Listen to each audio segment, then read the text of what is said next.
Alright, time for another Q&A. Usually these are monthly, but I got a little behind, but we're back. If you got any questions you'd like to see featured potentially in a new Q&A, you can let me know down below, but let's jump into this. So Zombie Demon asks, what would you do after getting Isekai'd into Berserk and you are not Guts? I mean, I'd probably either die or try to find a place that wouldn't kill me. I think that's about all you can really say about that. Got another one from Zombie Demon here. What if you're reincarnated as a magical house in a fantasy world and the powers you have depend on who lives in you? Honestly, it's pretty interesting when you think about it. I think honestly you could be reincarnated, isekai, do so many different things with, I mean, if Reborn as a vending machine showed me anything, is that you can actually have fun with the silliest of premises. And honestly, yeah, that'd be kind of cool. I think you could either do a comedy direction with that, like different people, you know, maybe rent out the home and like different things happen with that, or you could just have like a really interesting arc. I think really the sky's the limit. There's not a lot that wouldn't end up working as an isekai. The only ones that wouldn't are the ones that are really from down bad authors and just are,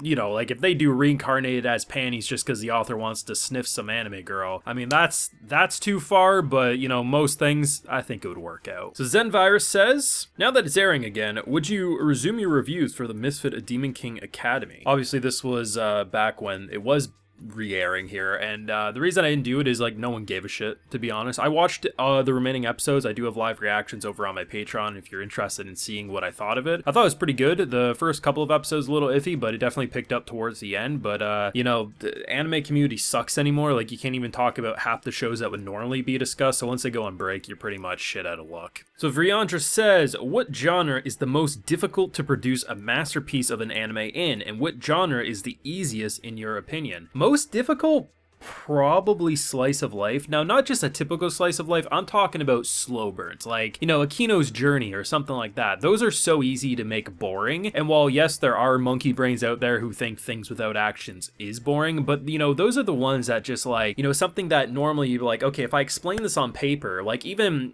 there was a anime years back, it was about writing a dictionary, like they were making a dictionary. That should have been boring, but it was actually incredibly compelling. Stuff like that is the harder things to make a masterpiece in because it's so easy to get wrong. The easiest is fucking fantasy, man. Like fantasy, it doesn't even have to be isekai. Fantasy in general, it's so easy. It just honestly will write itself as a base level. Gravity Hero says, are you going to buy Fate Samurai Remnant? I had no idea what that was when I got the comment. I took a look at a trailer and it does look pretty awesome. Am I gonna buy it? Probably not, but I mean, it has more of a chance than a lot of games out there that are based around like an anime property. Now granted, this is Type Moon, right? They have visual novels and a bunch of different things, but usually that's not my go-to, but it does look cool. Anime Juice with Jasmine.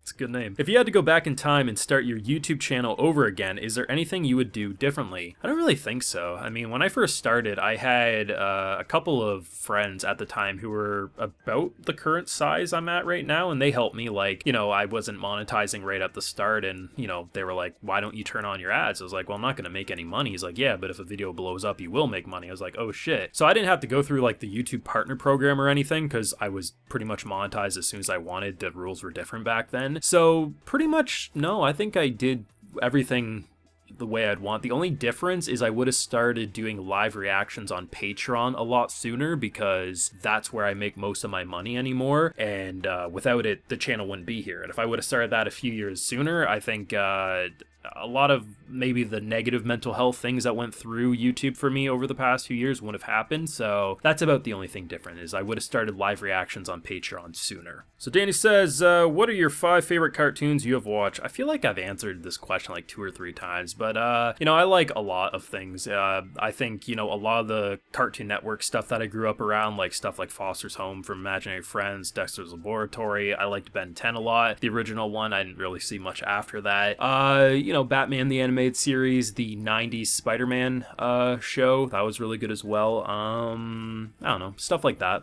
I like those. I also think like Courage the Cowardly Dog is one of the best shows ever made, so that as well. What is the next hype anime series that you're looking forward to? Honestly, I don't really have one specifically. I think the biggest one for me was building into Free Rent. I had that recommended quite a bit. I also had the 100 Girlfriends recommended quite a bit, and I think there was another one. I don't know. But those two were like two I've been my eye on for a while, and 100 Girlfriends was a very fresh take, at least from what I saw with its first episode for a harem, and Free Rent is, I already feel like, going to be in a top 10 for me, similar to A 2-Year Eternity, so those ones were definitely the ones I was looking out for quite a bit. So Shiro says, what's the dumbest and or funniest question you've ever got? Oh, I don't know, man. There's so many stupid ones I get. Like, honestly, I'm just going to grab one that's recent, because, like, there's not a specific one. Like, there's just too many stupid people online, but man, you get a lot of them, that's for sure. This person, just as reference, they posted this 4 or 5 times like in a row, and they liked their comment. Like, I saw it like 2 seconds after they posted it originally, and they did it 5 times and they liked it. It's just so monkey brain, like I don't even need to say anything other than just laugh at it. So this person was like, Kimi no blah blah blah, everyone locates the series faster with their original names. I don't know why they have the bad habit of translating everything. Why do they need to do that?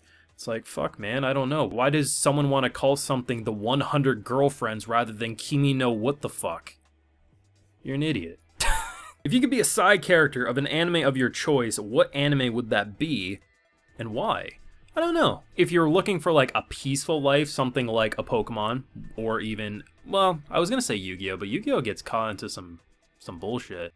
I would say Pokemon would be the safe answer, because you could literally just be a side character and be a gym trainer, or, you know, whatever the hell some of the girls did in those shows, the badges with the performances. And if you, like, want to be, like, a troll and just have, like, a really weird life, something like a Konosuba it might get you killed, but you're probably gonna have an entertaining time when you do die, so, I don't know, you either go safe with a Pokemon and enjoy your life there, or you go get killed in a fun way in Konosuba. Either one of those would probably work. Like a Dragon, what's an anime with a unique art style that you found surprisingly enjoyable? My inspiration for this was God Eater. I definitely think Somali and the Forest Spirit was one, and it's mainly because of the background art. So the background art was done by, if memory serves me, it was a French painter who never worked in anime before, but they're all hand-painted backgrounds and stuff. That one really popped out. Great character designs, but the background just was like, it was so cool. And there's a lot of good ones, like stuff like Ranking of Kings and everything. I mean, even Golden Kamuy has really cool backgrounds, so those are definitely up there for me. Rip says, what other shows are you actually watching in the season, because you don't review everything, and this season is Gas, I guess is probably what they want there. You can just go over to my Patreon. I have on my VIP tier, which is basically the live reactions, I keep a list of everything I'm watching. Pretty much everything I'm watching gets covered on Patreon, and what I cover here is a mixture of what I think will do well on the channel, and also what I want to, you know, cover, sort of a thing. So yeah, so that's how you can find that out. Just go to my Patreon, you'll see a list of everything. And that's all for this month's Q&A. Let me know if you got any questions. I might save them and feature them next time, but yeah, let me know down below. Leave a like if you enjoyed, subscribe if you're new around here. You might see all these beautiful names here. They are because they're my wonderful Patreon supporters. So if you want to see your name featured or get shouted out, or hell, even see videos just like this early, it's over there on my Patreon. Like I said, I got all those live reactions as well. So you have to see a lot of thoughts you don't get to see on the channel. So consider supporting if you so wish. So until next time, everyone, please take care and have a good one.